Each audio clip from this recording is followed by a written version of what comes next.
নাতিটিউড চ্যানেলে আবার তোমাদের স্বাগত। আজকের এই ভিডিওতে আমি আমার চ্যানেলে কমিউনিটি ট্যাবে যে পোস্টগুলো করেছিলাম সেখানে তোমরা অনেকে সঠিক উত্তর দিয়েছো, অনেকে ভুল উত্তর দিয়েছো এবং কেন ভুল কেন সঠিক সেটা বলছি। তার পাশাপাশি তোমাদের কিছু কমেন্টের প্রশ্ন উত্তরও এই ভিডিওতে করব।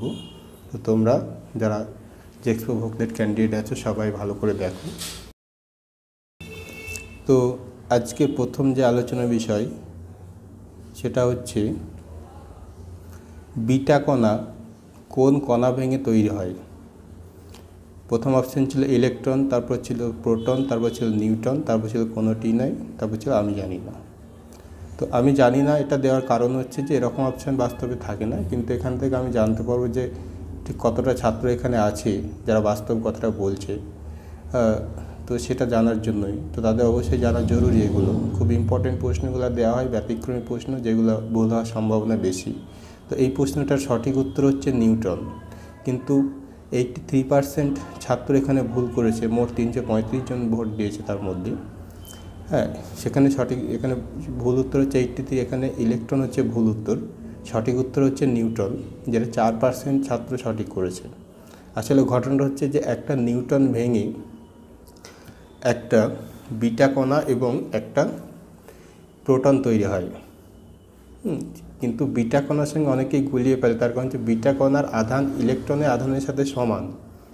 এই নয় যে ইলেকট্রন থেকেই ইলেকট্রন ভেঙে বিটা কণা তৈরি হয়। দুটো বিষয়কে খুব সূক্ষ্মভাবে ভাবতে হবে তোমাদের।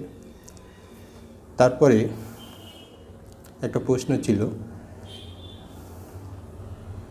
যে পৃথিবীর ঘূর্ণন হঠাৎ থেমে গেলে নিরক্ষীয় অঞ্চলে বস্তুর ওজন কী হবে। অপশান এ বৃদ্ধি পাবে, তারপর ছিল হ্রাস পাবে, তারপর হচ্ছে একই হবে, একই থাকবে, তারপরে শূন্য হবে। তো এখানে সঠিক উত্তর বৃদ্ধি পাবে, এটা ম্যাক্সিমাম ঠিক করেছে। কেননা পৃথিবীর ঘূর্ণন থেমে গেলে পৃথিবীর অভিকর্ষ বলের জন্য যে বাইরের দিকে বলটা যেত, যে টানটা থাকে সেই টানটা থাকবে না। পৃথিবী সম্পূর্ণভাবে তার নিজের দিকে টানবে বস্তুটাকে, যার ফলে তার ওজনটা বৃদ্ধি পাবে।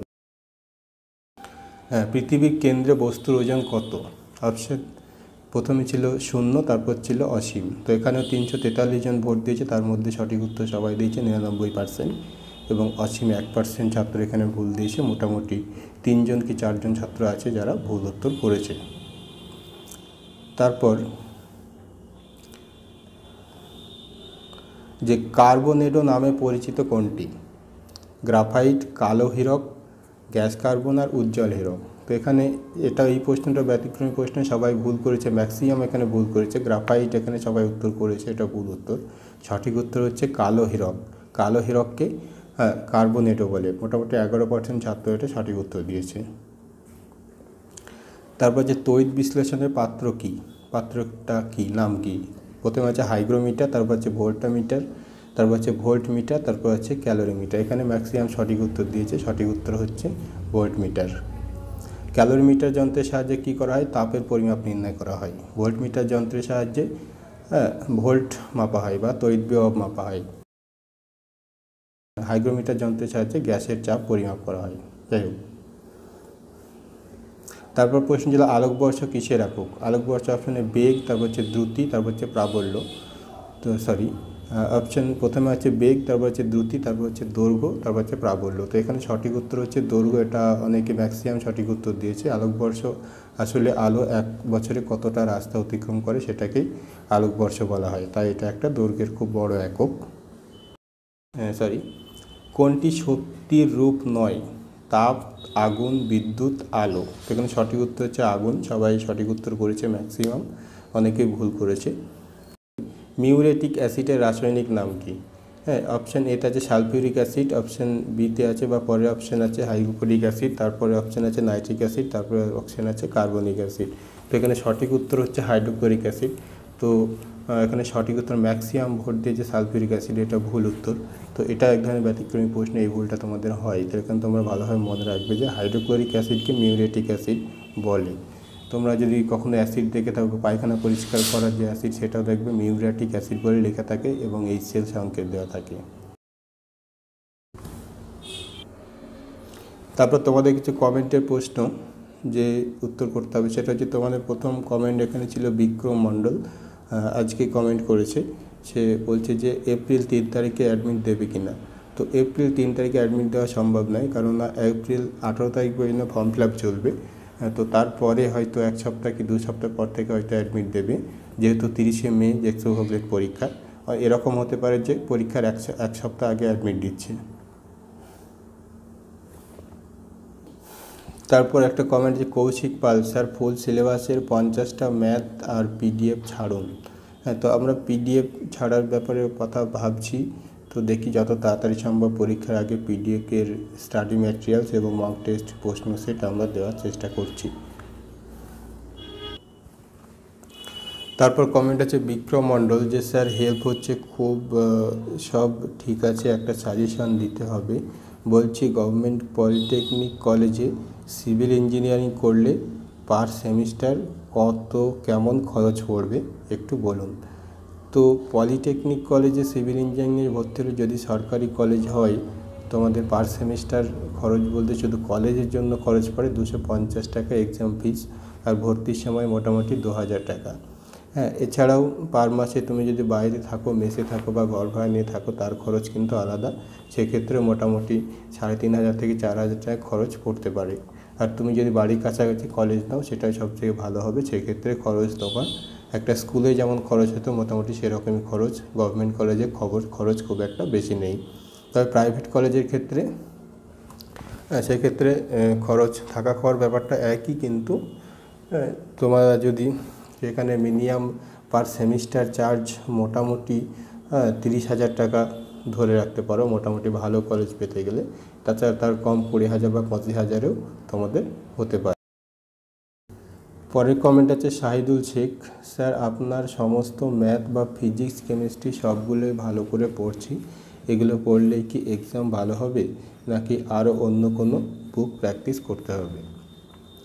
তো তোমাদের ক্ষেত্রে বলে রাখি, অনেকেই এই চ্যানেলে আছো যারা অনেক প্রত্যন্ত এলাকা থেকে আছো, যাদের কাছাকাছি কোনো কোচিং সেন্টার নেই বা কোচিং সেন্টার থাকলে যাওয়ার মতো সময় নেই বা তার খরচ চালানোর মতো টাকা নেই, তারা কিন্তু এই চ্যানেলের ভিডিওগুলো দেখছো।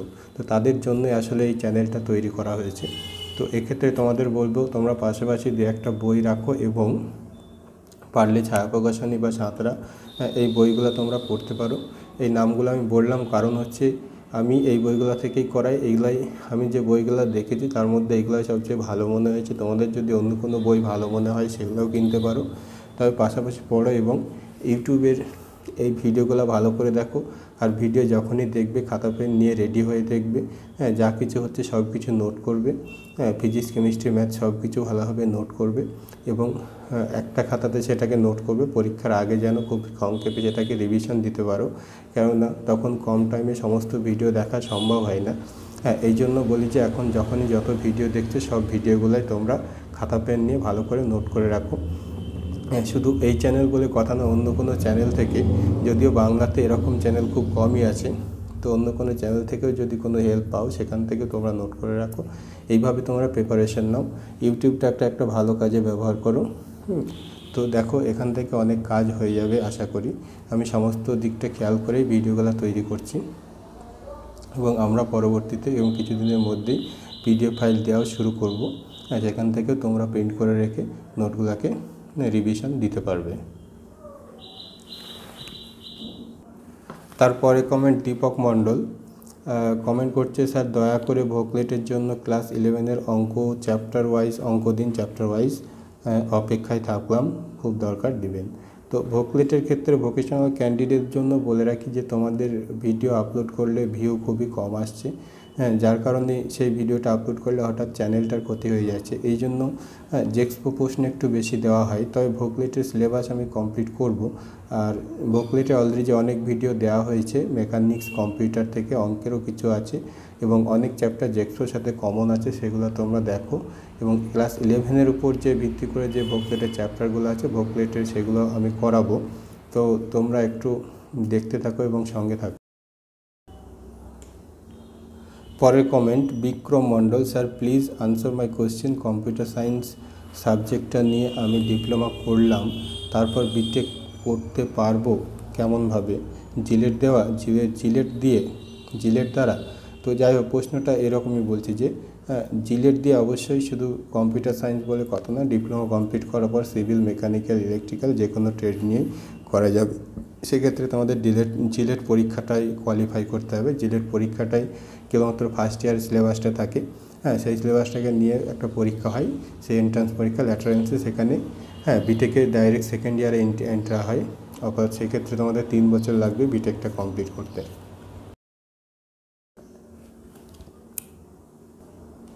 এরপর রাহুল দাস কমেন্ট করছে, স্যার একটা রিকোয়েস্ট ছিল যে আপনি যদি ম্যাথের সবগুলো চ্যাপ্টার করিয়ে দেন 10th স্ট্যান্ডার্ডের খুবই ভালো হয়। স্যার আমাদের জব এক্সাম এর জন্য কাজে লাগবে আর জেক্সপো বুকলেটের জন্য কাজে লাগবে। আপনার বোঝানোগুলো বেশ ভালো লাগে, তাই সবাইকেই শেয়ার করি এবং সবাইকেই আপনার চ্যানেলটা সাবস্ক্রাইব করতে সবাই ফ্যামিলিতে একটু প্রবলেম আছে বলে কয়েকজনে এইভাবে টিউশন পড়তে পারে না, আমিও আছি। তো আপনি যদি ম্যাথের সব চ্যাপ্টারগুলো করিয়ে দেন খুব উপকৃত হব স্যার। তো অবশ্যই তোমাদের উপকার করার জন্য চ্যানেলটা তৈরি করা হয়েছে। তো আর এটা তোমরা এরকম করতে থাকো, এরকম তোমাদের মতো যারা আছে তাদের কাছে চ্যানেলটাকে শেয়ার করতে থাকো। স্পেশালি তোমরা ধরো এবছর দেখছো জেক্সপো পরীক্ষা হয়ে গেলে তোমরা কিন্তু আর কেউ জেক্সপোর ভিডিও আর দেখবে না। তো তখন কিন্তু আমি অবশ্যই গভর্নমেন্ট জবের জন্য এক্সামের ভিডিও তৈরি করব। আর তোমাদের একটা নৈতিক দায়িত্ব থাকলো যে পরবর্তী জেনারেশনকে, অর্থাৎ পরবর্তীতে যারা জেক্সপো দেবে তাদের কাছে চ্যানেলের কথাটা পৌঁছে দেওয়া বা চ্যানেলটাকে শেয়ার করা। তো এটা সবার প্রতি একটা রিকোয়েস্ট যে যারা 2020, 2021 জেক্সপো দেবে তাদেরকেও এই চ্যানেলের কথাটা জানিয়ে দাও। কারণ তোমাদের স্কুলের ব্যাচ হোক বা কলেজের ব্যাচ হোক বা কোচিং সেন্টারের ব্যাচ হোক বা পাড়ার কোনো ক্যান্ডিডেট থাকলে তাদের কাছে জানিয়ে দাও, তারা কিন্তু এভাবে ইউটিউবের মাধ্যমে কোচিং নিতে পারবে। তো যাই হোক, আজকের ভিডিওতে এই পর্যন্তই। তো তোমাদের যদি কোনো এরকম কমেন্ট থাকে, তোমাদের মধ্যে কোনো প্রশ্ন থাকে, তো এই ভিডিওর কমেন্ট বক্সে সেটাকে দিয়ে দাও। আমরা পরবর্তী কোনো কমেন্ট বক্স ভিডিওতে আমরা এটাকে জানাবো এবং তার উত্তর দেব তোমাদের কোনো কিউরিওসিটি থাকলে। যদি আমাদের অনেক ভিডিওতে এই জেক্সপো বুকলেট সম্পর্কিত সমস্ত তথ্য দেওয়া আছে। আর একটা কথা যে কাউন্সেলিং সম্পর্কিত বা কোন কলেজ ভালো হবে, কোন ট্রেড ভালো হবে এই সম্পর্কিত ভিডিও আমরা জেক্সপোর ঠিক পরপর, জেক্সপো এক্সামের পরপরই সেই সমস্ত ভিডিও তৈরি হবে। এখন থেকে ভিডিও করার কোনো দরকার নেই। এখন থেকে তোমরা শুধু এই ভিডিওগুলো দেখতে থাকো এবং জেক্সপোর জন্য প্রিপারেশনটা ভালো করে নাও। যেহেতু নেগেটিভ মার্কিং আছে, এই জন্য খুব যত্ন সহকারে তোমাদের পড়তে হবে। যেটা পড়বে ভালো করে পড়বে, যেন সেই চ্যাপ্টারগুলো থেকে অন্তত যে প্রশ্নগুলো আসবে সেটা যেন সঠিকভাবে উত্তর দিতে পারো। তো এই বিষয়গুলো খেয়াল রাখো। আর আরও বিস্তারিত ভিডিও, অর্থাৎ কাউন্সেলিং সম্পর্কে, কলেজ সম্পর্কে, অ্যাডমিশন ফি সম্পর্কে আরও বিস্তারিত ভিডিও পরে তৈরি হবে। তো চ্যানেল যারা নতুন এসছে অবশ্যই সাবস্ক্রাইব করে নোটিফিকেশান অন করে রাখো। আর ভিডিও ভালো লাগলে অবশ্যই লাইক করো।